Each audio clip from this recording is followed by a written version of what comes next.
Folks, we're back. Let's wrap up this day. We've got 30 minutes left here. Let's wrap up this day and trying to figure out how to roll everything into 30 minutes. But let's start with, you remember that last week, Amanda, I told you, do you have anything at 9:30? No, I don't need you to. Don't take that wrong, but I still got a list, but I just felt, well, if you had something I felt I should ask. Which one? Yeah, but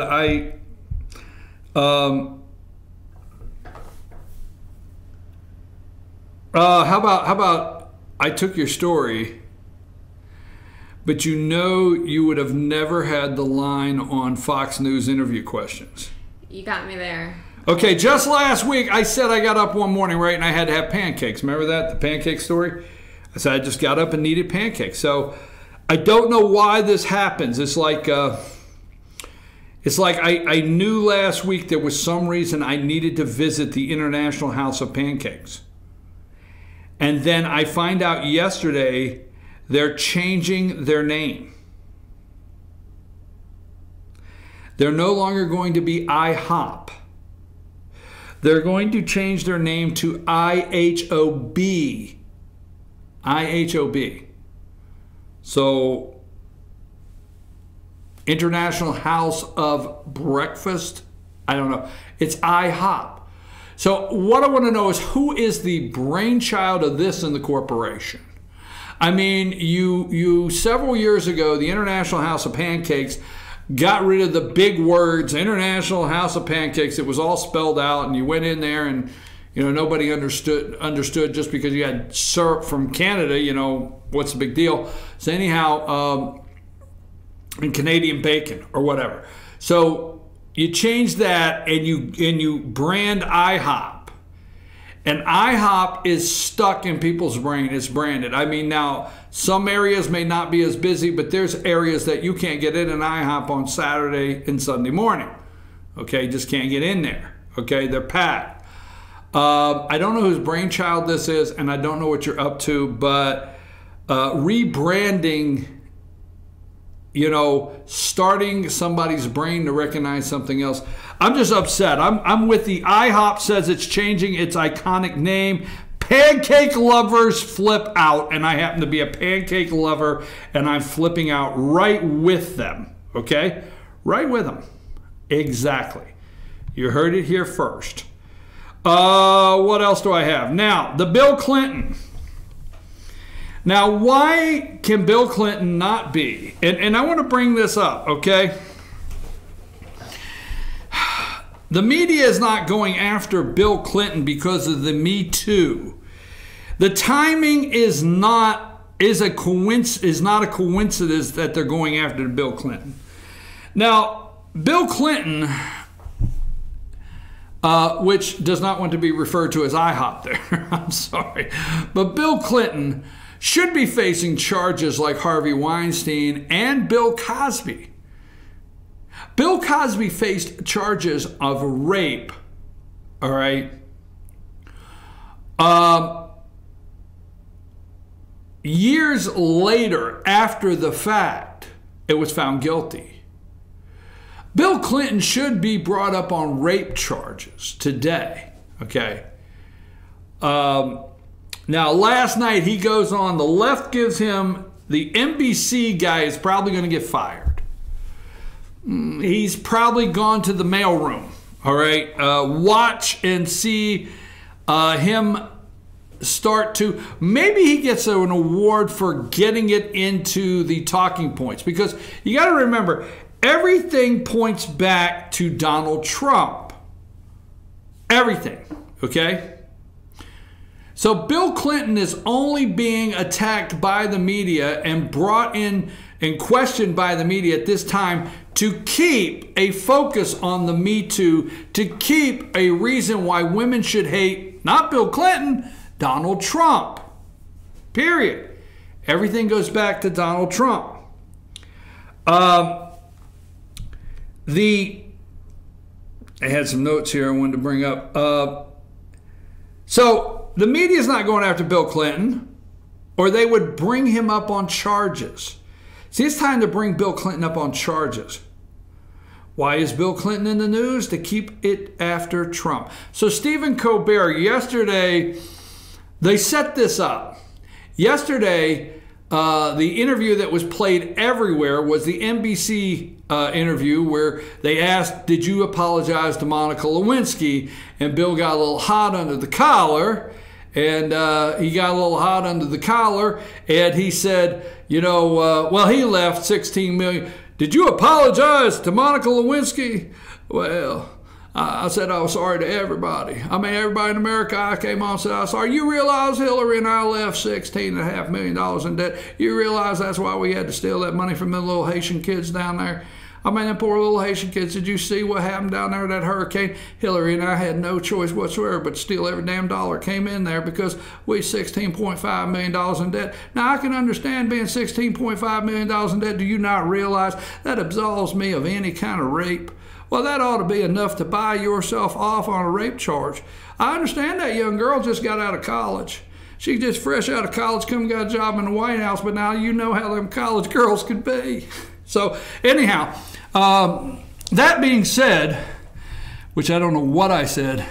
So then last night he goes on Stephen Colbert. He says, you know, that interview yesterday, I was just trying to sell a book. You know, me and my friend James Patterson over here just trying to sell a book. You know, he asked me if I'd write a book with him. Well, I never dreamed they'd just turn into all this. And, you know, I don't want to turn into all this because I'm not Donald Trump. I mean, you know, I was on the Lolita Express with them underage girls, you know, down there with Epstein on, you know, Pedophile Island. But, Lord, I never did go after no porn star or anything, you know. But I want to thank Stephen Colbert here. You know, I was just a little hot under the collar yesterday when that guy started asking me them questions, you know.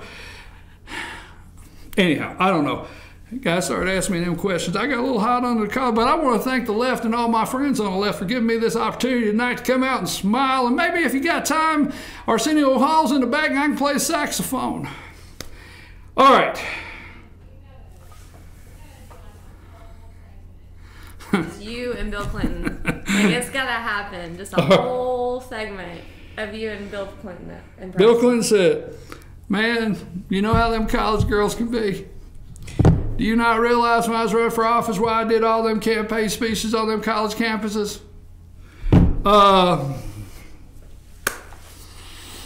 Okay. See, I have to regroup from that. I don't know what I was doing out there. So anyway, Bill Clinton, it's all about, he should be brought up on rape charges, okay? And James Patterson is sitting over there yesterday and he's thinking, okay, when I decided to write this book with Bill Clinton and put my name James Patterson, I didn't know this would happen. So I think yesterday the lights went off and said, you know what? I really think this will send my book to the New York Times #1 bestsellers list. Just saying, okay? Mitch McConnell says there's no summer break. There's no summer break. They're not going home. They're going to stay in session. Watch, folks, we're a couple days away from the DACA deal that is not mainstream media, and they're keeping it quiet. You need to dig in. I should have done a little more today, but you should dig into the DACA deal, all right, and see what's going on there. We may have an amnesty package coming your way in a couple days, but the President of the United States has appointees in backlog, and he has a lot of things that he needs approved, judges, everything, and Mitch McConnell says we're going to stay through August. No August recess. Andrew McCabe, do you have Andrew's picture? Andrew McCabe is requesting, we understand, don't have time to go into too much detail, but Andrew McCabe, the former deputy director of the FBI, actually he was the acting director after Comey left, knowing Peter Strzok and Lisa Page, list goes on. Andrew McCabe is asking for a deal. He's asking for a deal in return for testimony. This thing could be getting interesting.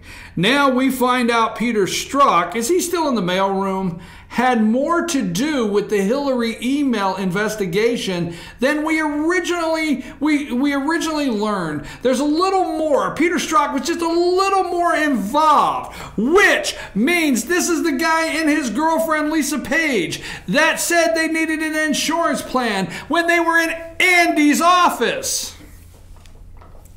Deeper and deeper and deeper as we go. I'm trying to go through my list of things here. I make sure I have not forgotten. Do you realize, do you realize it's is it gay month or is it gay pride month or whatever? Yeah, June. Do you realize that, Amanda? Yeah, it's gay pride month. And the LGBTQ community is upset because they don't have a gay White House this year. It's like their Christmas in June. You remember President Barack Obama. President Barack Obama put the gay White House lights up the night the Supreme Court made a decision that Bill and Bob could get married. All right? I don't know. Maybe we should have kneeled for that decision. I don't know. But Trump will not recognize the month there at the White House. They're not decorating inside in real rainbow colors everywhere. They're not lighting up the White House, and the LGBTQ community is upset because it is Gay Pride Month, and it's like June, and it's just passing everybody by. I mean, I don't know. All right, next. What do we have on the list next? I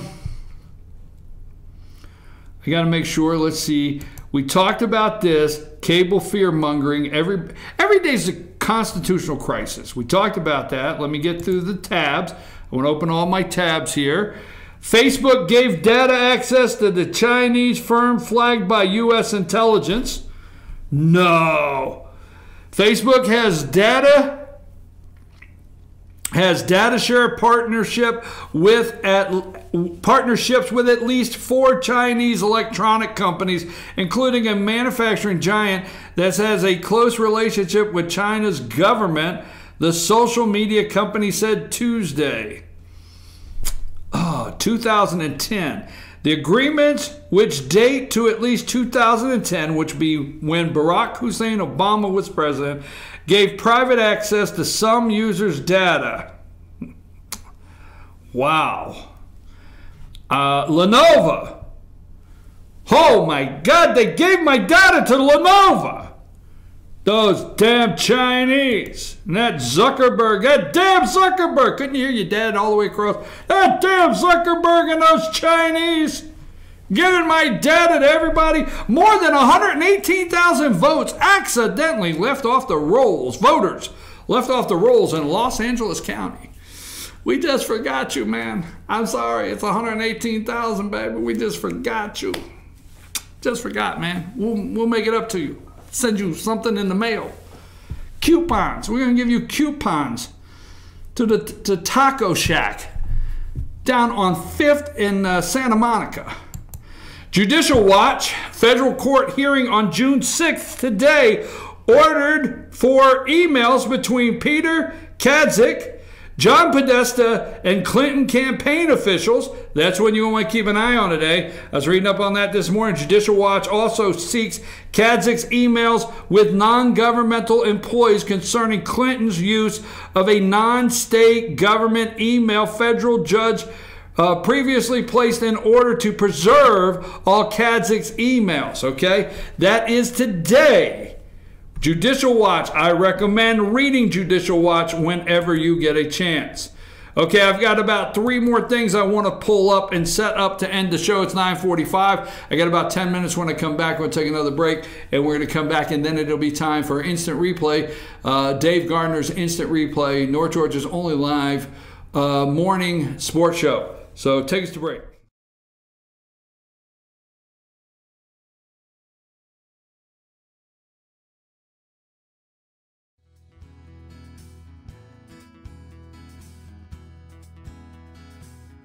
Hello, my name is Chad Watkins. I'm the manager at Larry's Body Shop. We are a family-owned and operated business and have been serving the North Georgia area since 1978. We are located at 1216 Progress Road in LJ, Georgia. Our shop specializes in collision repair and we work with all major insurance companies. Larry's Body Shop is ICAR Gold, the highest role of training recognized by the collision repair industry. It is estimated that only 10% of collision shops meet these standards. Our shop consists of state-of-the-art equipment such as laser measurement system, down-drive spray booth, spot and MIG welding equipment. All of our paints are mixed on-site so that we can guarantee your paint to match every time. I know that having an accident can be a stressful event. We take pride in making sure our customers are satisfied with the repair of their vehicles. Our waiting area is clean and comfortable with free Wi-Fi and refreshing beverages. So if you're in an accident, stop by and see us at Larry's Body Shop. North Georgia Diamond is your source for diamonds. Come on in to view the area's largest selection of fine jewelry at North Georgia Diamond. All repairs and designs are done on-site by our jewelers. And North Georgia Diamond has the lowest prices on loose diamonds. You can also sell your gold, silver, and coins at North Georgia Diamond between Walmart and Lowe's in East LJ. Locally owned by Bill and Allison Craig, North Georgia Diamond is your source for diamonds in North Georgia. In 1981, Reed Nicholson began selling tires out of an old barn in Mineral Bluff. Little did he know that he had just laid the groundwork for the most trusted names in automotive services in the Blue Ridge area. In 1997, Nicholson Tire Center became what it is today, holding the same values of faith, family, and great customer service. 2 locations to serve you, and the Blue Ridge location is currently expanding to offer fast service and the largest U-Haul provider in Georgia. Nicholson Tire Center, Blue Ridge, and Mineral Bluff.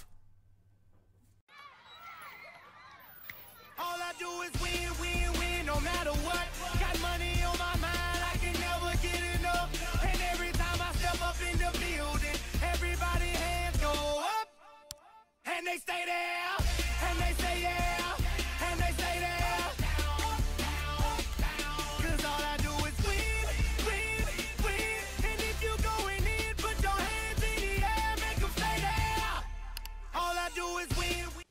Hi, I'm Rhonda the Mattress Lady, and this is my husband Gary, owners of Mattress Overstocked in LJ next to Walmart. And we want to earn your business. From the time you walk in our door to the time we deliver your new mattress to your door, you will see the difference. Our selection and prices are the best in North Georgia, and customer service is our top priority. So y'all come on in and let us help you find the right mattress at the right price. That's Mattress Overstocked in LJ next to Walmart.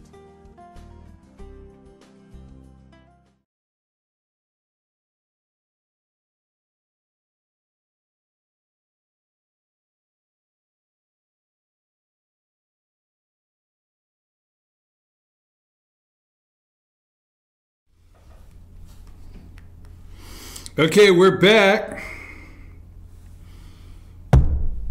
I'm your host, BKP. Good morning. You know, for some reason, I'd like to do a 30-minute Bill Clinton segment. I'd like to do my entire, I would like to set up all the stories and do them as Bill Clinton one day, just to have fun. I'd like to do that. Now, we knew this was going to happen, folks. And I know you've been concerned and you have been worried over this tariffs and what would take place. Mexico set to impose 20% tariff on U.S. pork legs. I knew the pork legs would get it. Mexico will impose a 20% tariff on U.S. pork imports to industry officials, which direct knowledge of the plan, told Reuters on Monday, for the first time providing details of the country's retaliatory measures to U.S. President Donald Trump's tariffs on steel and aluminum. So pork legs to Mexico. So I guess when you go down to Mexico, you can't order that famous pulled pork sandwich that you've always enjoyed. Don't know what to say there. Okay, here's another one. We're going to look at this. And we only got a couple minutes here. This is from the Wall Street Journal. Social Security expected to dip into its reserves This year, the Social Security program's cost will exceed its income this year for the first time since 1982, forcing the program to dip into nearly $3 trillion trust fund to cover benefits. This is 3 years sooner than expected a year ago, partly due to lower economic growth projections. According to the latest annual report, the trustees of the Social Security and Medicare released Tuesday, the program income comes from tax revenue and interest from its trust fund. 1982, in the Wayback Machine, Tip O'Neill and Ronald Reagan. Remember they fixed Social Security? Remember Reagan fixed Social Security? Remember that? You remember faintly during campaigns, Ron Paul, whack job or not, Rand Paul, his son, the optometrist or whatever he is. You remember several times there was discussion of the Social Security Trust Fund running out and having to, Social Security money running out and having to dip into the trust fund? The program to dip into its nearly $3 trillion trust fund to cover benefits. Having to dip in, go to the cookie jar. Because we got a problem, people, and it's getting ready to hit. Do you think Paul Ryan and all of these other people are leaving town just because? They're leaving town or getting out of town. I'm telling you, in a year or two, you will see this in a much stronger way. Wall Street Journal. Now, I have told you this. Trump is winning. Now, how did I open the show this morning? Minka, which sighs. Joe and them just talking. If you'd ever watched, she just goes, you know, sighs, okay? Constitutional crisis. The pillars of our democracy are crumbling right before our eyes. Joe, can you do anything about it? No, I cannot. I was once a Republican, but now I'm stripped of all of my powers. The only person that likes me is Jeff Flakes. Anyhow, Jeff Flake or whatever, Arizona. That being said, when I had that emotional outburst, I told you here on the show, Trump is winning, you are winning. When they say it's always about him, it's always about him, it's always about you. So don't forget, about him is about you, okay? You are winning. I told you we will be the first to come on and tell you about the trade deficit. Now, they are freaking out, nice little word there, because China, steel, aluminum, EU, Mexico, Canada saying it's maple syrup war, man. Things are going to get sticky, Trudeau said, because you considered us a national security threat up here, you know, and our little, you know, our county Mounties, our little Canadian Mounties riding around here with their red suits and their horses, and we're a national security threat. Well, that's a joke, period. NAFTA will be renegotiated. China will come to the table, EU will come to the table, and we will report the $811 billion trade deficit. We will report it shrinking. Yesterday, the Wall Street Journal said, you know, China offers to buy nearly $70 billion of U.S. products to fend off trade tariffs. So I'll tell you what, we'll put in $70 billion. Is that a start? Maybe we bring it up a little. China offered to purchase nearly $70 billion of U.S. farm. Remember, Democrats, oh my God, the farmers, the family farm soybean. There'll be no lunch. U.S. farms. China offered to purchase nearly $70 billion of U.S. farm manufacturing and energy products if the Trump administration abandons abandons threatened tariffs, according to people briefed on the latest negotiations with American trade officials. In weekend talks in Beijing, Chinese negotiators led by whatever President Xi's economic envoy presented the U.S. team headed by Commerce Secretary Wilbur Ross. You always have to say Wilbur Ross. A package that included Chinese companies buying more U.S. soybean, corn, natural gas, crude oil, coal, and manufacturing goods. Now, if they'll buy more coal, we will have to mine more coal. More coal miners may have to go to work. I'm just going to leave it there.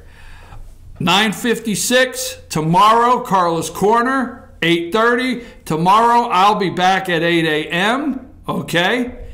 And I invite anybody from any of the campaigns out there that have spokespeople that want to come on the show and argue or make their point or say I'm wrong about any of the statements I'm making in these political races. You are welcome to contact the show, 706-889-9700, chief@fetchernews.com or chief@fetchernews.com, or also find us on Facebook, YouTube, Twitter, you name it. After these messages, folks, our new sports show that we are building up, gearing up for high school football this fall, our new sports show, Instant Replay with Dave Garner, right after these messages. Take us out of here, Amanda.